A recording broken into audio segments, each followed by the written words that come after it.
સુરતમાં એન્ટી રેગિંગની ઘટના બાદ હવે બીએમસી તંત્ર પણ એલર્ટ થઈ ગયું છે। બીએમસી તંત્ર દ્વારા એન્ટી રેગિંગ કમિટી અને સ્ક્વોડને કડક સૂચના આપી દેવાઈ છે।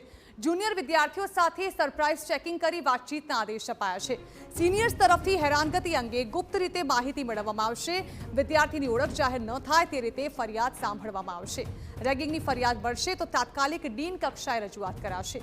બોયઝ ગર્લ્સના 8 થી 9 અલગ અલગ હોસ્ટેલ બ્લોક્સમાં ચેકિંગના આદેશ પણ આપી દેવામાં આવ્યા છે।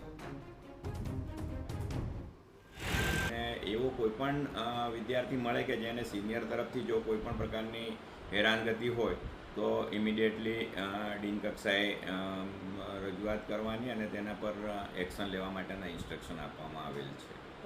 કયા કયા જગ્યાએ સરપ્રાઇઝ ચેકિંગ કરવામાં આવ્યું છે? અમારા ટોટલ 8 થી 9 અલગ અલગ હોસ્ટેલના બ્લોક છે જ્યાં બોયઝ અને ગર્લ્સ રહેતા હોય છે, તો ત્યાં અમે ચેકિંગ કરવા માટેના ઇન્સ્ટ્રક્શન આપેલા છે। તો મહત્વનું છે કે સુરતની નવી સિવિલ હોસ્પિટલના રેસિડેન્ટ ડોક્ટર્સના આપઘાત કેસમાં તપાસ દરમિયાન રેગિંગ અને માનસિક ત્રાસના પુરાવા મળ્યા હોવાના અહેવાલ સામે આવ્યા છે। આ ઘટના બાદ બીએમસી દ્વારા પણ એન્ટી રેગિંગ કમિટીની રચના કરી બોયઝ અને ગર્લ્સની હોસ્ટેલમાં તપાસ હાથ ધરવામાં આવી છે।